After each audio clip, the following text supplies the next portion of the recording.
Hi, everybody, and welcome back to the Soul-Centered Astrology Summit. I'm your host, Suzanne Gerber, and we've still got some great interviews for you. Today, I have the great pleasure of interviewing Martha Alter Hines, an astrologer, psychotherapist, clinical social worker, author, healer, and mom. In her spirit-centered practice, Martha weaves together her trauma-informed clinical background with her astrological knowledge and her deep understanding of ourselves as beings of the earth, the cosmos, and the divine. She believes we come from the same source as the planets, that in a manner of speaking, we are the planets and they are in us.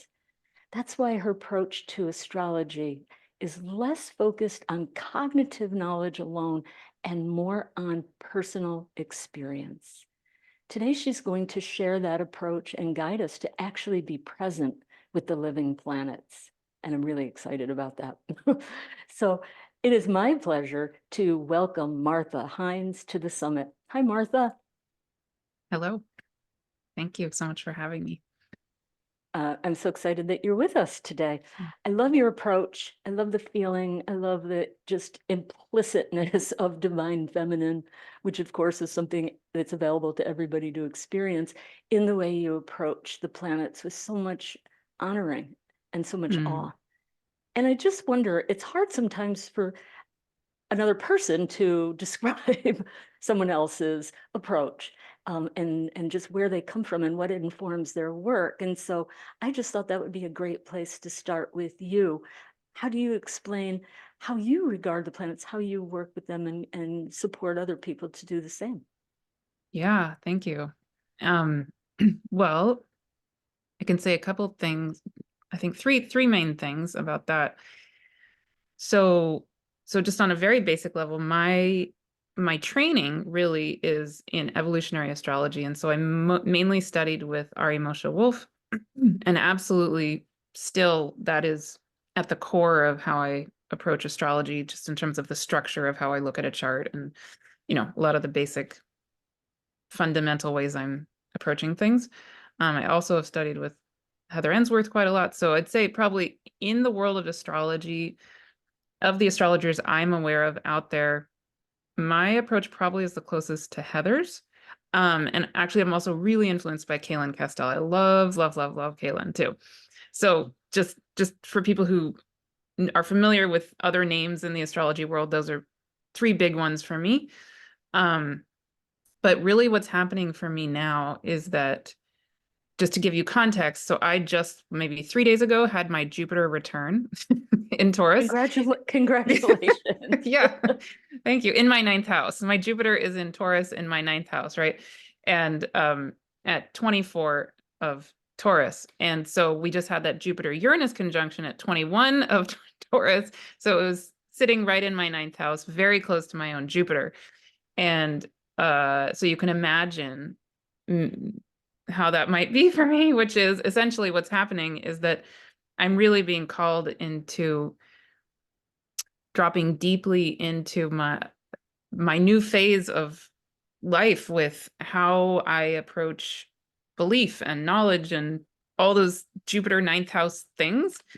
And And teaching and too, right? teaching, yes, exactly. And so that's it's all evolving actually very fast. So this year I'm teaching an astrology course, a year-long astrology course. And what's happening in the course is that as we're going along, my approach to the cosmos is actually evolving minute by minute.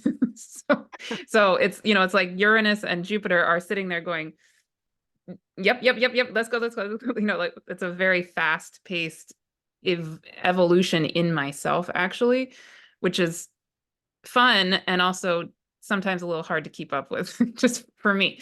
Um, so I say that just to give the caveat that I will now describe how I'm experiencing the cosmos at the moment, with that caveat that probably 5 months from now I would give a different answer, and probably all of us would in a certain way. Um, but but then yeah, what's really coming alive for me is like you said in my bio, my background originally is as a clinical social worker. and as a psychotherapist. And also I was born in Thailand, and I grew up in Bangladesh, Pakistan, Kenya, and the United States. And so I come from a background of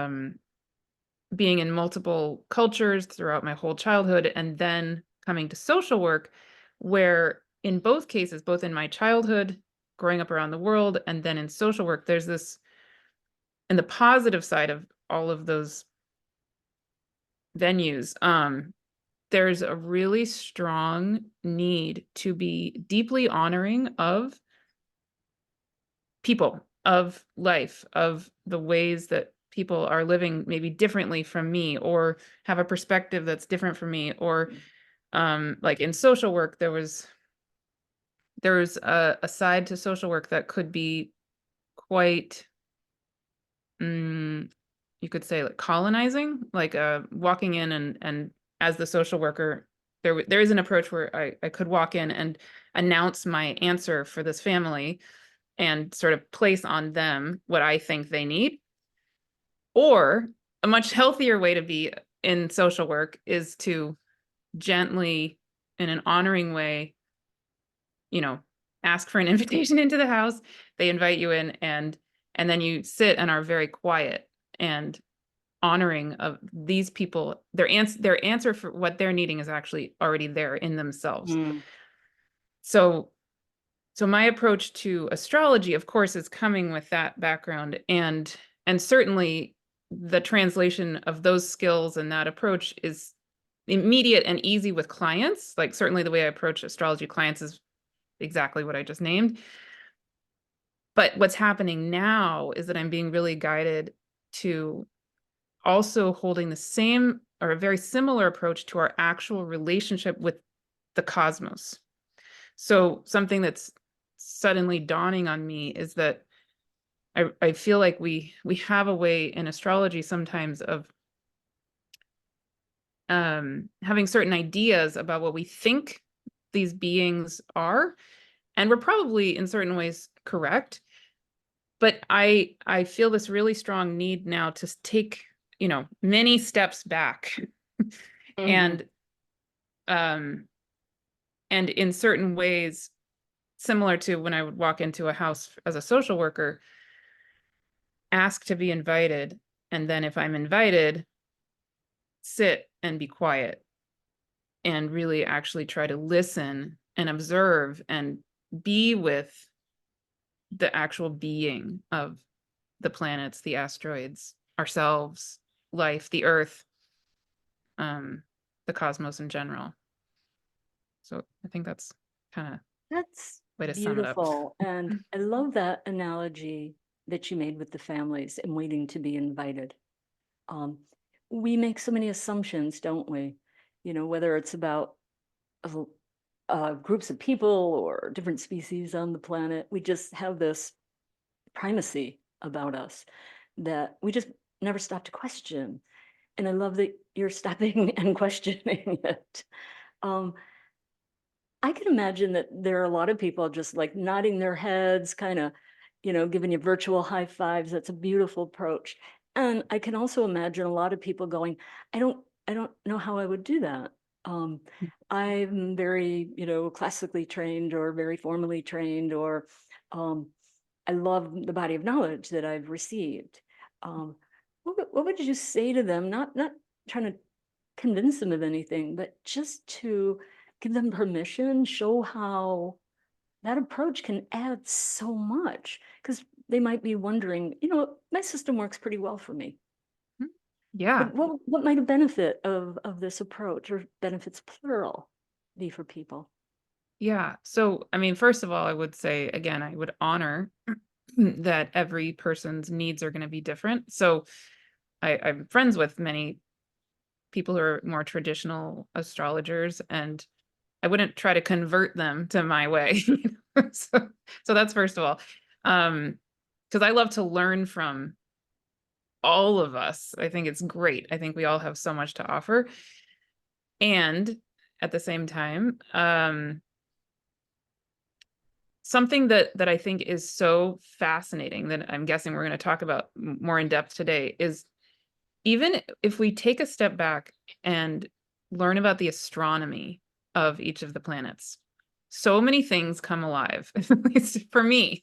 So many things have come alive that I did not learn in evolutionary astrology, period, the end, So, we can go into examples, but when we start to learn about the actual science of these planets, it's astounding, actually, in certain cases, how certain things we associate with the planets actually does correlate with their science.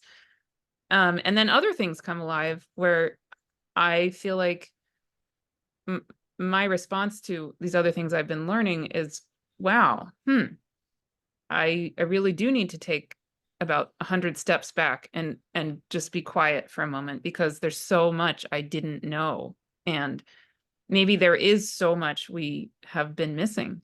And maybe there is a lot to come alive from the beings themselves and from our own inner knowing, that if we stay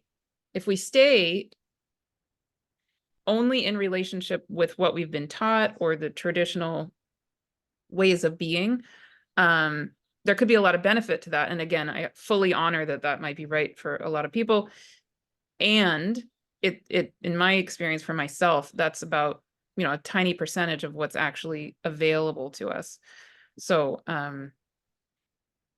does that sort of give a beginning answer to Yeah, what you're asking? I appreciate that it's just the beginning, because Mhm. this Mhm.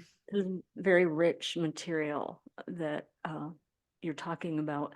Um, I think it makes so much sense. And I think, as so many people talk about humans evolving, individuals, the collective, and astrology itself is evolving.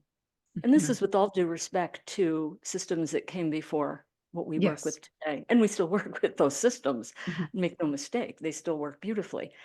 But as astrology evolves, I feel like it invites us to start to look at things a little differently, to stretch into out of some of those lanes a little bit, right?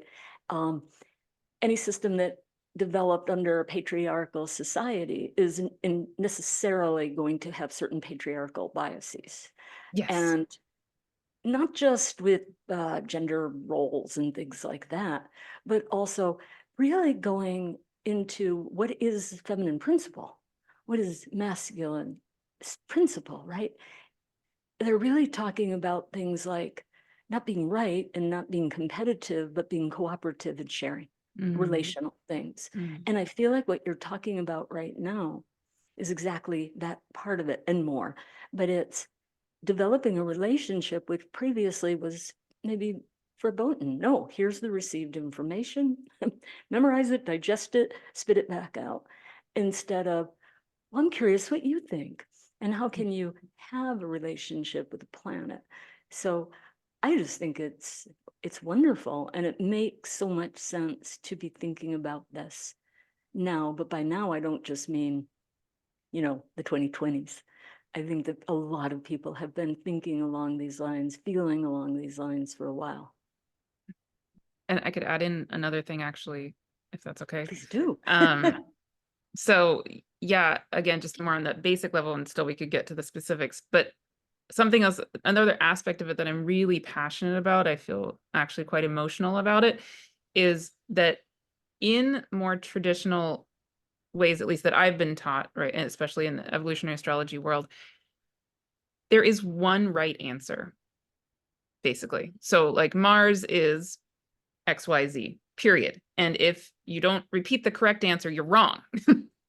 So so that again, that has a certain gift in it, in the sense that there have to be standards. There have to be certain things that, you're not going to look at a chart and say that Mars means something it just absolutely does not mean. Like, we can't just make up anything. And Restriction, slowing down, caution. right. Mars is not going to mean that, yeah, that you're staying still. That's probably almost never going to be true with Mars. But at the same time, something that's coming really alive in my astrology course, for example, with my students, that I feel really passionately about, is that, again, remember, my Jupiter is in Taurus. So what I'm recognizing about the way I'm being called into being even a teacher is that the knowledge absolutely is in our bodies, and it is in our deep ancient, the reality that we are each ancient beings of the cosmos. Our bodies are made of, literally made of the substance of the earth. The earth literally is made from the substance of the cosmos. I mean, it's just not, it's factually true, right? So our bodies actually on a cellular, molecular, and atomic level, subatomic level, know the cosmos because they are the cosmos. So what I do, I would say the primary thing, or one of the primary things I do in my approach to being a teacher of astrology, is to hold space for that wisdom of the body and of our souls to come alive in every single one of us. And I think in the approach to astrology where there's only one right answer, it's tragic. It's perpetuating this patriarchal top-down way of being that we don't want anymore. None of us, oh, I shouldn't say none. Very few of us, I think, want that approach to be perpetuated, because it's damaging, and we know that. And so, yeah, so to be really honoring of my students and the people who are in my community as equals to me and equals to all of us, is just absolutely crucial, because there is knowledge trying to come back awake onto our planet. And it's not only going to come through the top, quote, elite experts, right? It's going to come through every single being. And if we don't have spaces where we allow that and make that safe and make that welcome and celebrated, we're missing 99.999% of what needs to be alive on our planet. So are you doing this with some of your students in some of your classes now? And I do appreciate Yeah. what you said, that you are on this fast track of Yeah. acceleration in how all this is getting downloaded for you. Mhm. So you're actually doing this with people. Mhm. I'm curious if there's anything respecting people's anonymity and everything, but is there something that's come through that would be just one of those like aha moments for people listening? Yeah, I have to think if there's well, oh yes, there is one really beautiful thing that came alive actually last week. So this is exactly what this approach I'm describing is exactly what my astrology course is all about. It's all about it's called the astrology course is called Infinite Soul Wisdom Astrology 101. But then the subtitle is something like it's meant to be a portal of remembering. So what that means is that the spirit world is holding the space of this whole astrology course, which is, on the outside about astrology. It is, on the most obvious level about learning astrology, but really ultimately what it is a portal of remembering each of our own deep inner soul wisdom. And yeah, so this is exactly what we do. We feel it. I teach the cognitive stuff one week, then the next week I do a channeled guided experience. So each person feels their own relationship with the actual being of the planets.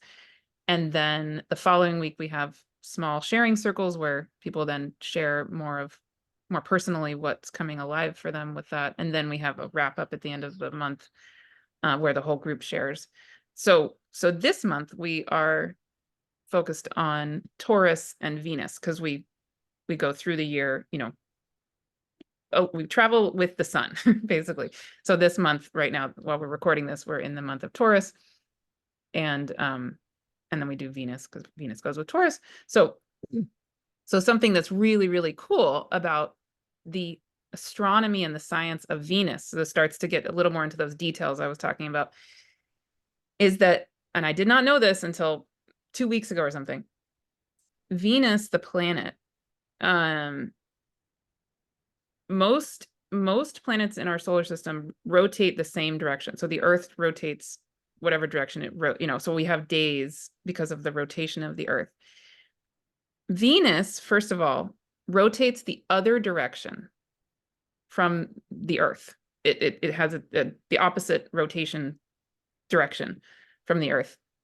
Number two, though, this is so fascinating.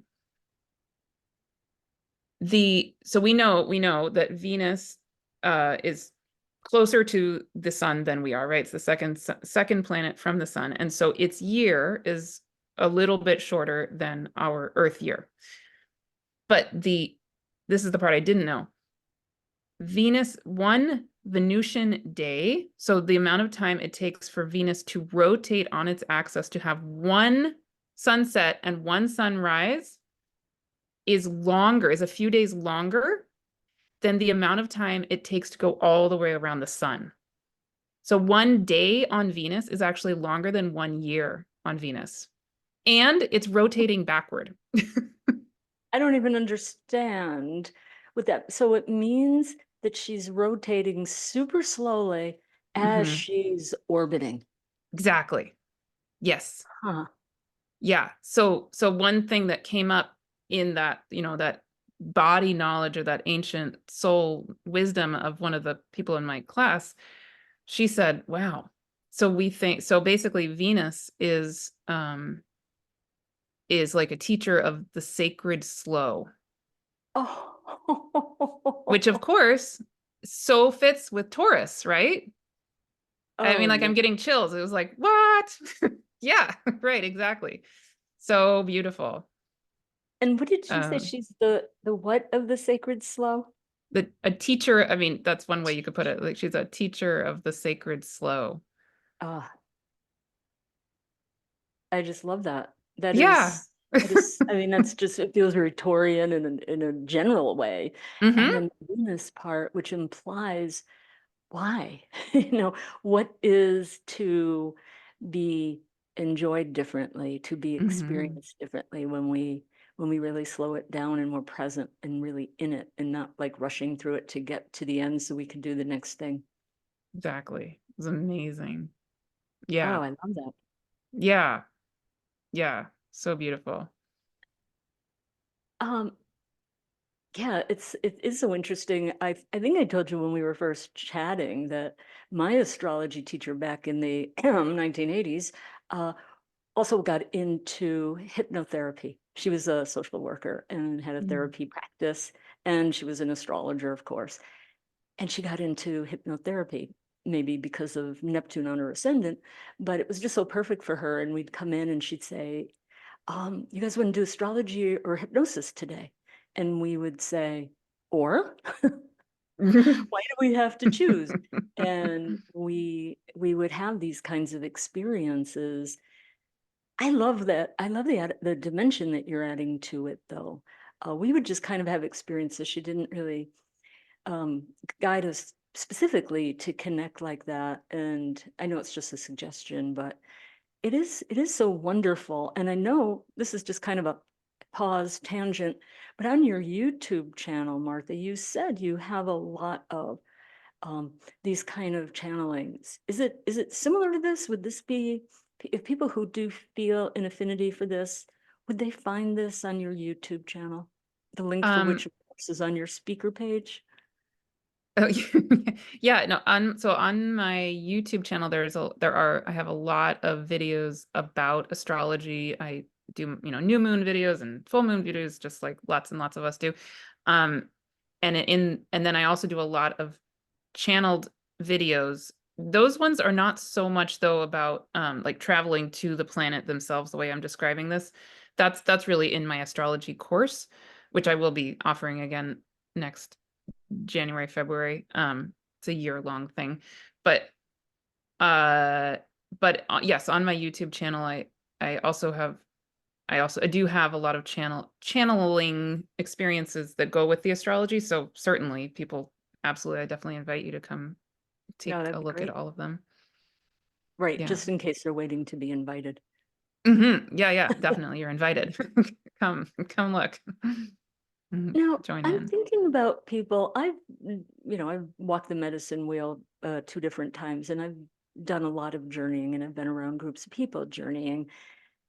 And there are people that just go right in, right? They just drop right in. This is easy to them. Um, and other people, I think, can feel some blocks, feel some, I don't know how to do it right. I don't want to make a mistake. I'm not Yeah. sure.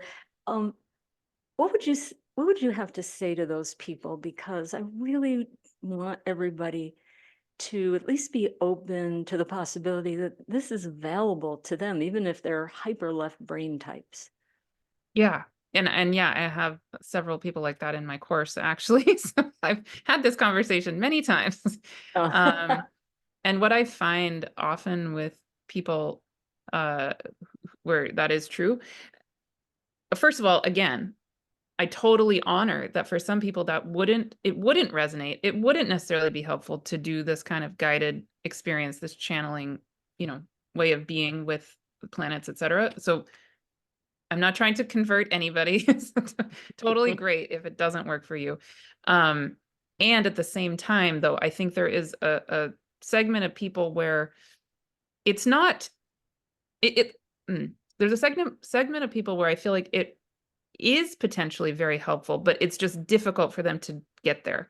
So I'm speaking more to that group of people, because if there are some people where it's just not interesting to them, like Moshe Wolfe, I don't want to speak for him, but I think he would say it's just not interesting to me. I just don't want to do it. So that's totally fine, you know. Um, and yeah, but for those of you who feel called to it, but it's a little difficult, what I would say is um, it just takes time and practice. And again, there is absolutely no correct way or wrong way to do it. And what I do notice often with those people is when they're trying to stay in their mind, like their mind, they have very, very active minds, and their minds are kind of spinning, right? Like even with that, let's say that example of Venus rotating so slowly, it's like the mind has often a hard time to grasp that. Like, what in the world does that even mean? How could that be possible? And so I'll find sometimes people are really spinning with trying to get it in their brain. And then what I will do is I'll say, okay, just let's just take a deep breath, and then I'll go into that guided visualization place with people. And I would say about 50% of the time, people will just instantly, go, oh, wow, okay, whoa, here's what's coming alive for me. And then they'll name XYZ thing, and their brain maybe hasn't even processed any information about Venus, but what they end up saying from their body is spot on. And I will have to even point out to them what you just said from what you're feeling in your body. That's actually exactly what Venus is all about. But their brain it's like our bodies often process, we know this on a neurobiological level, right? Our bodies react often faster than our brain can process things. Um, like we know that if, for example, if there's a bear running towards you, your body will probably react way faster than your mind will even recognize what's happening. So we just know that, again, on a biophysiological level, it's just true. Like our bodies have so much wisdom, and we forget about that a lot of the time. And then I would say, also sometimes, and this is a subject maybe just for, like, we don't need to fully go into this, but I'll just acknowledge, I do think occasionally it is really difficult for people to go into that more channeled way of being, because what starts to come up is a lot of trauma in the body. Mm. And so, having done a lot of work with trauma as a psychotherapist in my previous career, I just acknowledge that that's just true. And so sometimes if that's the case, it might not be the best thing to force it. I mean, well, no, I would never force it, actually. I would say don't ever force it. But if that's what's arising, then it might be good just to pause and, address that with a therapist or whatever it is. Because occasionally I have seen that that's what happens. Not that often, but Yeah, sometimes. Yeah. that makes me wonder um, if there might be a way to connect energetically with the planet for healing. Definitely. All the time. For sure. Tell me more about that, like, and the kind of healing that might be the result of some trauma, early trauma, or previous life trauma. I mean, who knows? Yeah, definitely all of the above. Well, so this kind of goes down a road that's, maybe even stepping a little more far out there than than we Oh, already what the have in this hell? conversation. um, yeah, so something that's come up very powerfully also in my astrology course, as I'm having this Jupiter-Uranus conjunction in my ninth house near my Jupiter and all that. And also to say my sun is in Pisces. So I'm having Pisces related aspects happening too in my seventh house. And um, so I would say the healing that's arising for me with the planets actually goes both ways. So yes, absolutely, I would say I can think of infinite ways we can be with the planets where they can offer us healing. But the other side that's coming really alive is the opportunity that we have to be a healing presence for each other and actually for the cosmos itself and for the planets themselves. So this has many layers. you can kind of guide me how deeply you want me to go into this, but on a basic level, something that came up especially in the last month when we were working with Mars is that it dawned on me, oh wow, we have as humans had a lot of ideas about Mars that are pretty intense and pretty negative, right? So we've called Mars a malefic. We project ideas of war and violence and all of that onto this planet. And then something I learned about Mars as I was learning about its astronomy and its science is that with every planet, I'm also incorporating the moons of the planets, the planets who have moons. And the rings, the ones who have rings. So when I was researching Mars, what I learned was Mars has two tiny moons. They're originally thought to be from the asteroid belt, and their names are Phobos and Deimos. And what that means in Greek is fear or panic and dread.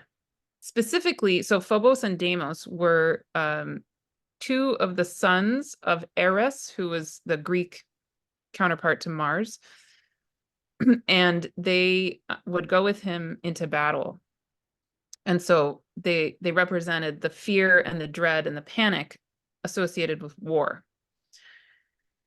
Okay, so we have this planet, this being who is, the fourth planet from the sun, our neighbor, who is called Mars, who we associate with the god of war, also the god of agriculture, but the god of war.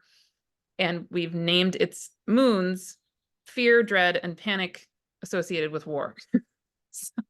so, so then I started thinking, well, fascinating. So again, going back to my social work days, right? I worked a lot with kids who were highly traumatized, who had been through horrific things. And of course, something I noticed a lot and I worked with a lot was that a lot of those kids were acting out quite a bit. And when I would work with them as a therapist, of course, one of the big things I worked with was helping adults in their life recognize that our projections onto people become self-fulfilling prophecies, right? So if you expect a kid to be really difficult, they probably are going to be really difficult. And if you treat them like they have the potential to be sweet and kind and compassionate, that's probably also what you're going to get in some version. So anyway, so with Mars, I don't feel like I necessarily have an answer about this, but I started to wonder a little bit if it's a similar kind of self-fulfilling prophecy, or maybe not. I really don't know. But what we ended up doing in the astrology course is now every month when we're focused on a different planet, part of what we're doing in that month is coming into that deep channeled place. And in part of the channeling,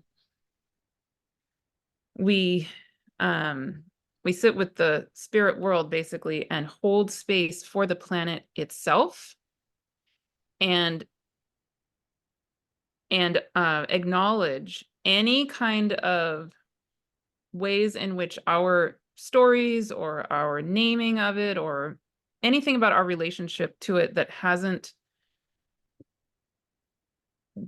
aligned with who it actually is, that we energetically let that go, or just acknowledge that we may have projected onto them something that may or may not be real, or that may or may not have been helpful to them or to ourselves. I don't know. Like, I really, really don't know what is true or not true here, but I do think that even for ourselves to acknowledge that we have projected onto something that we also associate with the divine masculine, Mars, all of this negativity is probably in some sense not helping us. Right? If we can hold Mars in a way that allows it to be the totality of what it actually is, it may or may not affect the planet. I don't know, but I think it would affect us, because it would give us the opportunity to also hold what we associate with the divine masculine or the masculine or men, in a way that allows them and that energy to be all of what it is, not all the negative patriarchal stuff that also has been true. That makes sense. I like this. Even if we haven't projected negativity, which I think we all have, it's kind of hard to get away from that. What we haven't been doing is holding space for different potentials to arise. I love how you make analogies back to children a lot. And, if a kid is, like you said, what we project often becomes a self-fulfilling prophecy. And if the kid just starts to grow up thinking that he doesn't have any value, or that he's bad, or he comes from a problematic family, or whatever story, right, gets attached, he doesn't see that there's another potential. And so he just it's almost like he's being conditioned to be that way before he's even showing his potentials. Yeah. And since I think so many of us who work with astrology acknowledge that how does astrology work? Well, it's symbolic language that's representative of parts of ourselves, parts of the human psyche, as well as the collective in relationships and other forces.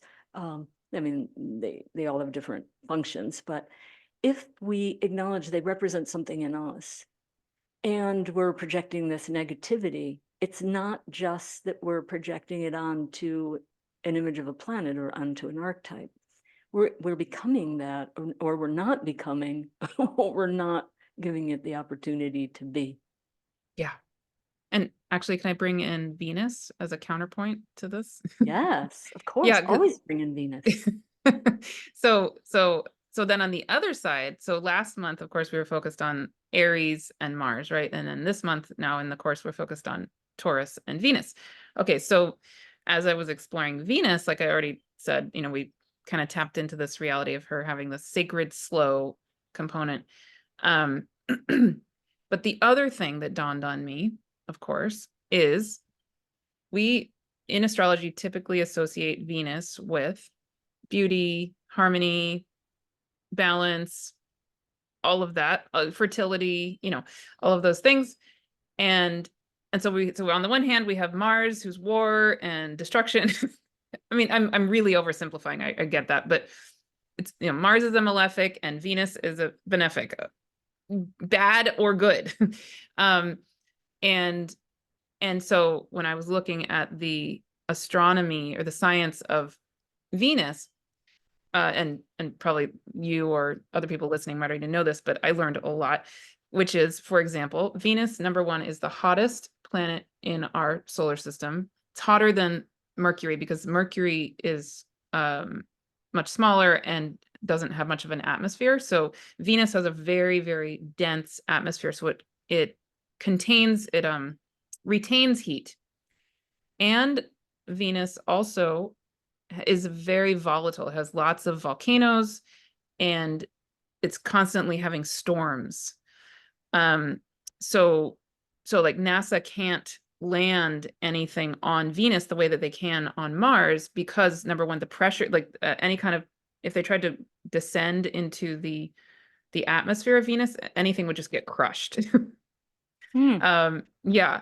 And also there's all these storms happening constantly. So what's fascinating, just to be with this being that we call Venus, it's like, okay, on the science level, she is rotating so slowly. So she doesn't even have one sunrise and sunset before she's gone all the way around the sun. Number one, it's like fascinating. So she's moving, she's rotating so slowly. Number two, as we know about the Venus cycle, it's so beautiful. It makes the shape of the Star point. rose, and so yeah, the star point. That cycle is so harmonious and definitely matches our association with Venus being about harmony and beauty and all that, because it's beautiful. And at the same time, Venus also is intense and passionate. The actual planet, right? Hot. So when I'm sitting with that, what starts to come alive in me is this idea that at the same time that we've had certain ideas about the masculine being so caught up in the patriarchal negativity, we've also projected, I think, onto the feminine, at least in the more Western cultures at this time, that the feminine is, or even the divine feminine, is supposed to be sweet and patient and kind and harmonious and beautiful and Well maybe behaved. well behaved, all of that, right? Yeah, exactly. And so that leaves no room. We're not, at least I didn't grow up being nurtured to be Kali or Durga or Eris or like, all of these other more intense versions of the feminine, the divine feminine. And I have my own Venus in Aries on my south node in my 8th house. So, I have a lot of really powerful feminine energy that is really about the feminine as a bringer of life, like, and the connecting to the power of source itself, that feels very suffocated if I'm supposed to just be sweet and nice. And I mean, I am sweet and nice and all those things too. I love beauty and I love harmony, and absolutely, that's definitely true. But you get the point, right? It's that I feel like we've really stifled the masculine into one way that we have projected onto it, and then we've also stifled the feminine. So then what? Then we're left with this, overly polarized Wow, sorry about that. relationship. Oh, That was a cat that got too curious. oh, no, I didn't even see. Oh, it was the noise. I apologize. Oh, no, there was no noise. No, it's All good. great what you're saying. It's not like there's only one limiting way that we limit things, right? Right, It's right. it's just all that way. And similar but different from you, I have an out of balance Venus in Sagittarius in the 7th house in Mm, relationship with both Saturn and Uranus. So wow. there really are these very different ways that whatever Venus represents in me comes out. And it's not real. And Venus is my ruler and she's the sole dispositor of my whole chart. So it's a very Mm, significant thing. And it, early on when I would try to make sense of, well, what is my Venus saying? It's like, that's not quite the whole story. And that's certainly mhm, not the whole story. And it's very, I think, liberating, but even more than liberating, it just opens up all these possibilities for people that just think in these very proscribed ways, right? mhm, That it can only be this. So this is a beautiful reminder that I don't know if we want to call it shadow of Venus, but it's just other facets of her. She's just not always that, kind of Stepford wife persona that yeah. people want to project onto her. Yeah, and I wouldn't call it a shadow at all. I would call it, well, actually, so in another part of my work, um, I have been channeling a series of books called the Living the One Light series, and it's a series of 8 books. The first 3 I channeled and I published several years ago, and then the second set of 3 is what I've been sitting with for the past 4 years now. But those 3 are called The Goddesses Speak, The Gods Speak, and Love Speaks. So it's really about the inner divine feminine, the inner divine masculine, and the inner sacred union, right? And I held 2 symposiums about this whole topic last year and the year before that. It's a big, big, big thing that I'm really passionate about.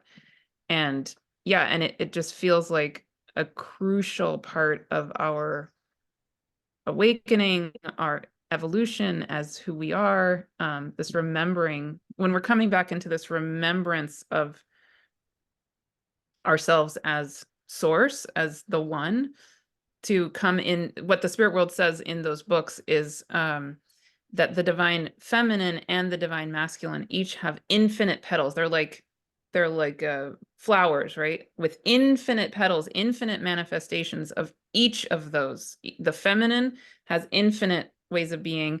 The masculine has infinite ways of being. And it's really important for us to remember and to re-become the energetics of all of what we are.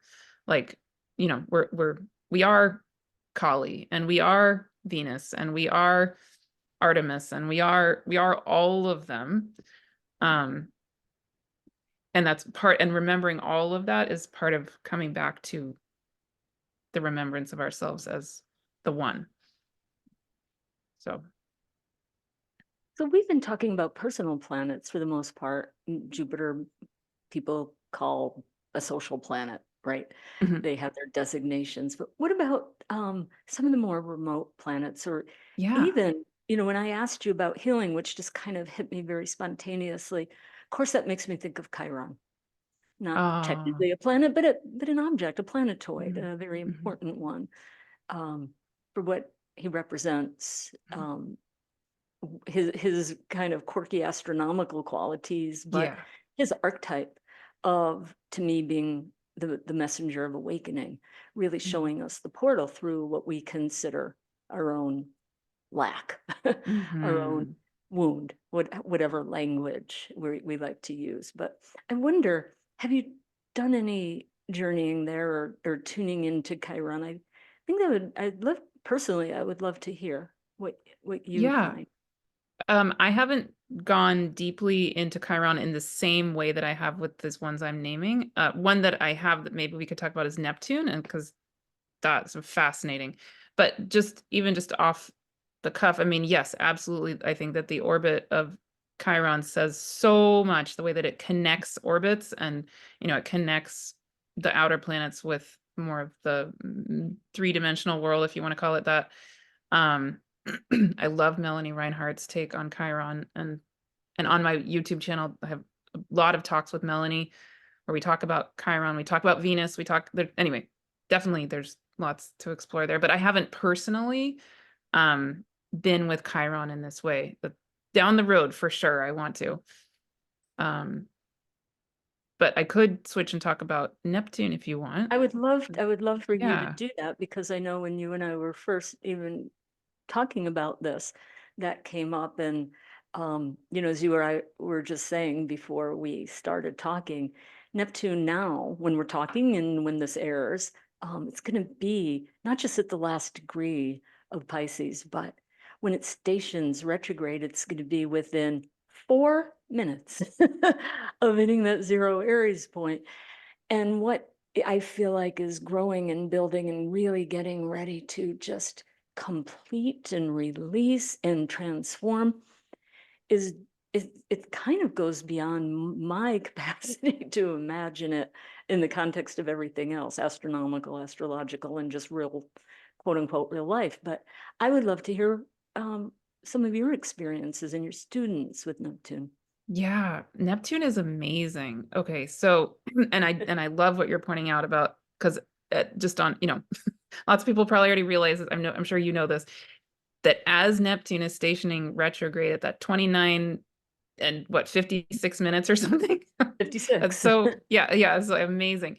Of course, we're also going to be in Pluto going retrograde and almost re-entering Capricorn. It'll re-enter Capricorn, September 1st or 2nd, Yeah.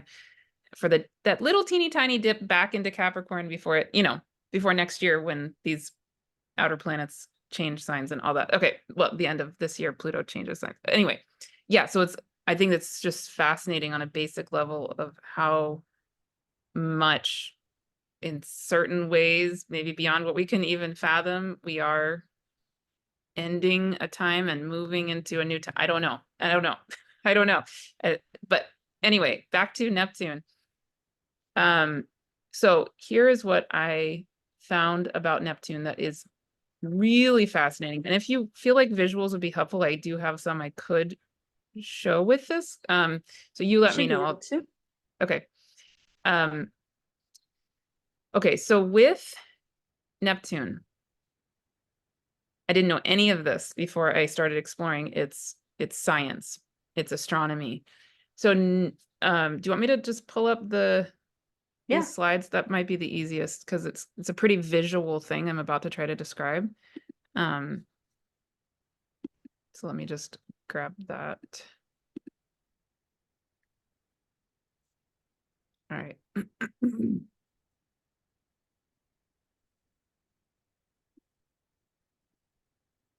Can you see this? Yeah. And now we see it even better. Okay, yeah, let me put it out. You'll see it even better in a second here.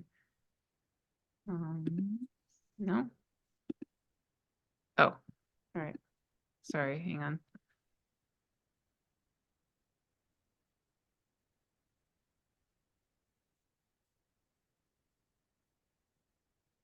Technical glitches.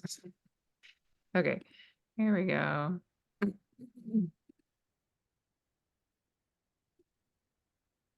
Okay, now can you see it? Beautifully, yeah. Okay, great. Let me get to Neptune. Yeah, and of course Jupiter too has so many amazing things about it. But here we go with Neptune. So do you want to read it, Martha, for the people that are only listening on to the audio version? Yeah, of course. So yeah, I want to get to the real heart of my point. Let me just get to the part about, okay, so what I really want to talk about is Neptune's moons, and the one main moon of Neptune. That's where this gets really interesting. So Neptune has a total of 16 moons, but the main moon, the largest moon of Neptune, is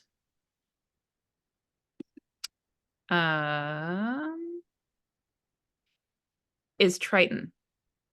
So when we look at the orbit of all of the moons of Neptune, you can see here around Neptune, closer into Neptune, are all of these other 15 moons, right?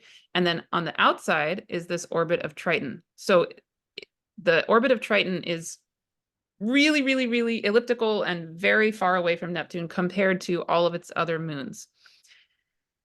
So, and those 15 moons of Neptune are going around Neptune in the typical counterclockwise direction of moons around planets. But Triton is going clockwise, the opposite direction of all of the other moons of Neptune. And when I looked at Triton, the actual visual of it, I had an immediate association with it. Does anything jump out at you about the way it looks? Does it remind you of anything? Oh, Any other planet? I don't know if you... I'm a bad one for these kind of, my sister used to give me projective tests and Oh, in okay. her Oh, no. training as a psychologist, so I'm always a little wary of, is it a not for... Yeah. blobfish? Is it a... No, it's not a projection at all.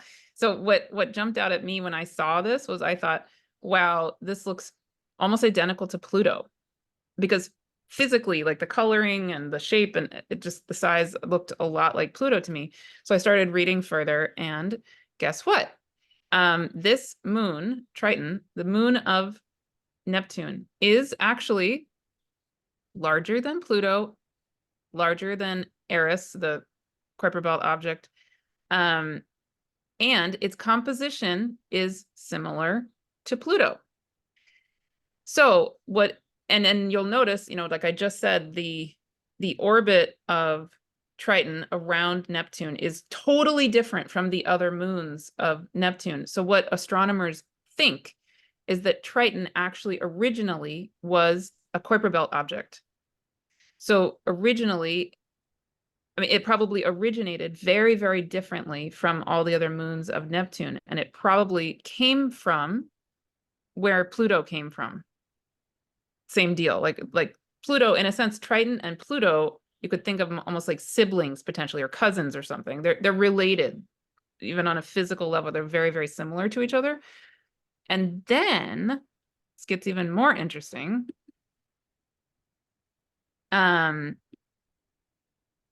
So hang on. Where is it? I have to go back here. Actually, wait. Nope. So then what's also so fascinating is that the orbit of Pluto, I don't know if you knew this, I did not know this. The orbit of Pluto actually crosses the orbit of Neptune. And there's a time period in the whole orbit of Pluto where, Pluto is actually inside the orbit of Neptune. And the last time that that happened was in 19, I think it was 19, then it's not saying in here. I have that on one of my slides. Yeah, from 1979 to 1999. And right, so there's this really fascinating relationship, bottom line, between Pluto and Neptune. I mean, Neptune and Pluto are next to each other, but not only are they next to each other, Pluto actually crosses the orbit of Neptune, and Neptune's main moon is like a sibling or a cousin to Pluto. It really is very, very similar to Pluto, right? So this just to me gives a really different flavor to Neptune. And it's something, again, I don't feel like I have answers. What does this mean? Well, I think it's something for us to sit with, something for us to be with. I think it could mean a lot of different things. But clearly, there's some kind of relationship, I think, I would guess, between the transformative quality of Pluto, the transformative quality of Neptune, the depths that Pluto takes us to, a different kind of depth that Neptune takes us to. Pluto is the underworld, Neptune is, the ocean. It's just fascinating. And there's lots more I could say, but does that kind of give a And flavor? you are Yeah. ascribing that. I've always felt those two had a certain affinity. Mm, And I mean, part of it is just their proximity so far out in space, and their slowness of their orbits. And there is a time that they are traveling at the same speed, and that's why so many of us have Pluto Neptune in sextile in our mhm, charts, right? For mhm, decades we all have that, because that's when Pluto's in the part of his orbit where it's the same speed as, more or less, as Neptune.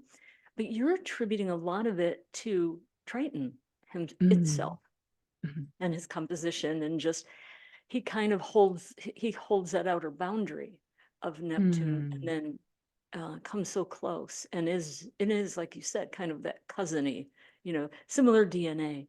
And so mhm, it would make sense. I think his methodologies are different than Pluto's, mhm, but I think some of the net result is about the same, that certain things do have to end or die. Cycles need to be completed before they can be transmuted. mm, And I think they ye- just go about it in my experience in mm, I'm having 3 major Neptune transits right now mm, in various charts. So it's some Neptune's really showing me very different mm, ways that are to me, are very different from a Plutonian experience. Yeah. Yeah. And I could just say I could add in one more thing here about Triton, just for us to sit with, or for people to sit with. I think it's just so fascinating if we think about who Triton is in mythology. Um, sorry, here we go. So Triton is the Greek god of the sea. He's the son of Neptune and Selassie. And Selassie is the name of one of the Kuiper Belt objects, who is going to be conjunct the north node of the moon, actually, coming up pretty soon. I love Selassie. But anyway, so Triton's half human, half merman. He's often depicted like this, with the conch shell, and he's a messenger god of the sea. I don't know. So I don't know. It's sort of like almost like a oceanic Mercury kind of feeling or something. I don't know. Yeah, I don't it want to feels put like that. answers on it. Yeah. It's just fascinating. Um, yeah. I don't, Well, again, yeah. it's a great destination for for personal journeys, or Mm-hmm. um, maybe for students to go there, because I know Mm-hmm. you've been saying to me from the beginning, the moons, the planets, other planets' moons, not just Earth's, Mm-hmm. are so they enrich our understanding of the planet. And I know we're kind of coming to the end of our time, but I wonder if you'd want to say something about them, and just maybe, why? What is that? Why should we consider? We know how important our moon is to us on Yeah. so many levels, right? Yeah. Um, so many levels. But why would we want to consider other planets' moons? Well, for so many reasons, similar, like you said, we know how important our moon is, but also Jupiter's another great example for how important its moons are. I feel like when we forget the moons, it's almost like forgetting, in a sense, the feminine. It's like the one big thing in the center is getting all of the attention, and then everything else is just literally forgotten about. I mean, I didn't even know that these planets, I don't know anything about their moons ever. I hadn't thought about it. Um, and suddenly when we bring in, more of the totality of who these beings are, I don't have the answers. It's more like I just need to take those 100 steps back and go, wow, wait a second. Huh. This is really different. I mean, so I'll really quickly give the example of Jupiter, because I think it's the best example with the moons, or a really, really good example. These are all great examples, but Jupiter, so we know Jupiter is this humongous planet. It's the biggest planet in our solar system. It's a gas giant along with Saturn. But here are the things I didn't know. Number one, I didn't know that Jupiter is actually thought to be the first formed planet of our solar system, because it is made of the same substance as our sun. So what astronomers think, from what I understand, is that as the gases of the sun were forming to create the star that is our sun, part of those gases didn't didn't conform to the sun itself, and they broke off and became what now is Jupiter. So Jupiter, in a sense, became almost like it was almost a sun, almost a star, but it didn't have enough substance to create a full star. So it broke off and it created what we call this planet Jupiter. But then at the same time, what also happened is that Jupiter then formed, or what ended up happening over time is that Jupiter has, I think, 96 or something known moons. 4 of them are really large. So Ganymede, Io, Callisto, and Europa are the 4 biggest.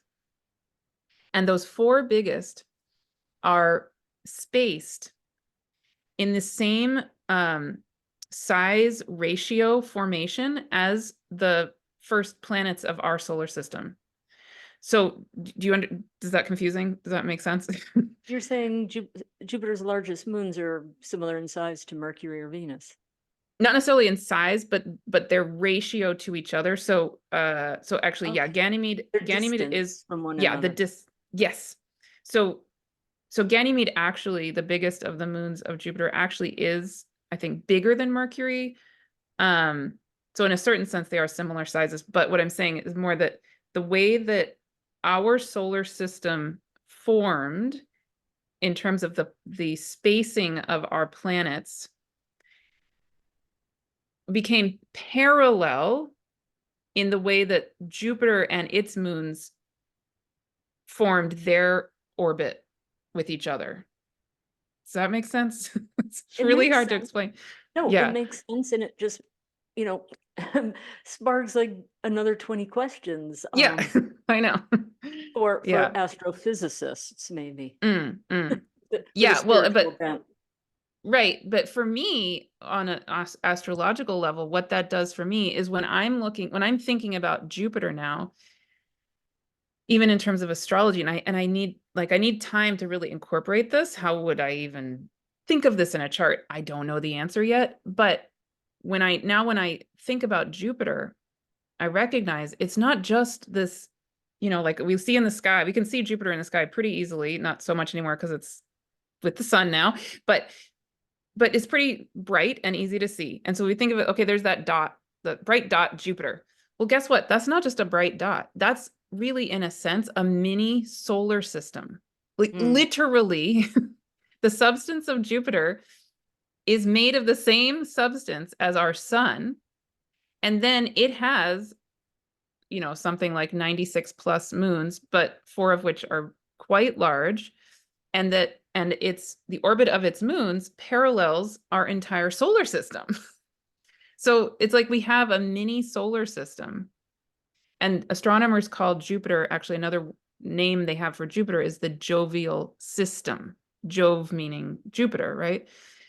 And so I've just started sitting with that. Well, when we think about Jupiter in a chart, I just want to be with that reality that it's not just a planet. It's actually this whole being of the whole system. And then what does that do for us? I don't know yet, but it feels really, really important. And like we're missing so much if we just associate Jupiter with getting gifts, or I don't know, good Luck. things happening, luck. I mean, it's missing Yeah. a lot. Yeah. Well, this is definitely an expansive, which is perfect to segue from Jupiter to this. I mean, just opens up so many possibilities. I mean, really, I get why you really call the work infinite, Mm. because that is what's implied here. I mean, we know the universe is infinite. I think we've all been kind of baffled and dazzled by that since we were little kids when we first learned that, right? It's infinite. Mhm. Something Mhm. human minds can't really comprehend. What is that? How much is infinite? Yeah, it's infinite.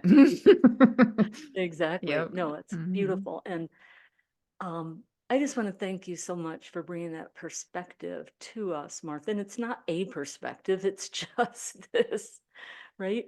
It's um, it's a mandala. It's just this Mm. continuously expanding way of looking at it, which I think is helpful.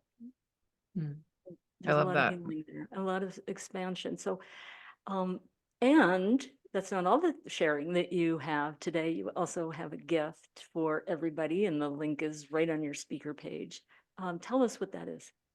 Yeah. I mean, there's so many, actually, lots and lots of free gifts if you go to my website, but this is one that I'm offering directly to you. So this is one of those books actually in that Living the One Light series that I channeled a few years ago. This one is the second book in the series. It's called Gaia Speaks. And it is a channeled book from Gaia, as the title says, which is really about helping us. She guides us and gives really practical advice about how we can come more into the reality that we are, the divine song that each of us are. We are a divine tuning fork, And so that relates very much to what I was naming about this this portal of remembering that my astrology course is about, that all of my work is really about, that the spirit world is asking us, is really begging us now to come back into a remembering that we each are our bodies, we each are our souls, we each are needed to sing as the wisdom, the deep ancient wisdom that is all of us. And so anyway, so this book uh gives really practical advice about how, steps to take to come back to that reality. Um and another thing I will name actually is I will also be holding a free event at the end of around solstice, probably right after this is airing. And I can you can go to my website and get more information about that also. But that free event will be a time, it's going to be a solstice gathering where I'm going to be holding space again for this portal of remembering and really coming back into a grounded way of connecting with that infinite soul wisdom of each of ourselves, of the whole cosmos, and of the whole infinity of the spirit world. So I would love for people to join any and all of the above. And there are lots and lots of other free things on my website too, but there you So, go. so go to her website and check out her YouTube channel. Again, it's just, you can click the YouTube icon right on her speaker page, and experience this more for yourself. That's really the invitation here, right? Do it your way. Yeah, absolutely. Exactly. Well, Martha, thank you so much. That was a beautiful presentation. I really enjoyed where we went with this conversation. Um, Thank you for being a guest, sharing your wisdom, and again to the audience, thank you for being here with us. And we'll see you tomorrow for another episode of the Soul-Centered Astrology Summit. Until then, bye for now.